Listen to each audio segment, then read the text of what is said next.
Hello అండి అందరికీ. నేను ముందు వీడియోలో చెప్పినాను కదా, కొన్ని మాత్రమే బొంతలు బెడ్‌షీట్లు ఉతికినాను. ఇంకా మిగతావన్నీ అలానే ఉన్నాయనేసి. ఇంకా నిన్నైతే నాకు ఇల్లు క్లీన్ చేయడానికి వచ్చినారు. ఇల్లు అయితే మొత్తం అయిపోయింది. ఇంకా ఈరోజు ఇవి పెట్టుకున్నానమాట ఉతకడము. నేనైతే పొద్దున 8 గంటలకేమో కూర్చున్నాను. మధ్యాహ్నం 12:30 అయింది.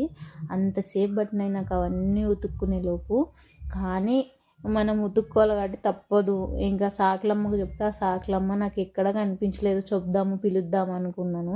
నా కొడుకు కొంచెం బాగాలేదు కదా అనేసి కొంచెం సాయంగా ఉందని అనుకున్నాను. కానీ నాకు అసలు ఈసారి ఆ సాకులమ్మ కనిపించలేదు. అందుకని ఇంకా పిలుచుకోలేదు. ఎవరికైనా చెప్దామంటే కూడా ఇంకా వాళ్ళు కూడా ఏం చెప్తారో ఏం లేదో, ఆమె వస్తుందో రాదో అనేసి నేనే ఉతుక్కున్నాను. ఇంక అన్నీ నా కొడుకు కొంచెం సేపు బుజ్జగించుకుంటూ పాలు తాపించి అలా అలా అలా మేనేజ్ చేసుకుంటూ మొత్తం పిండేసినాను. ఇంకా నా నడుము పడిపోయింది. ఇంకా నచ్చితే లైక్ అండ్ సబ్స్క్రైబ్.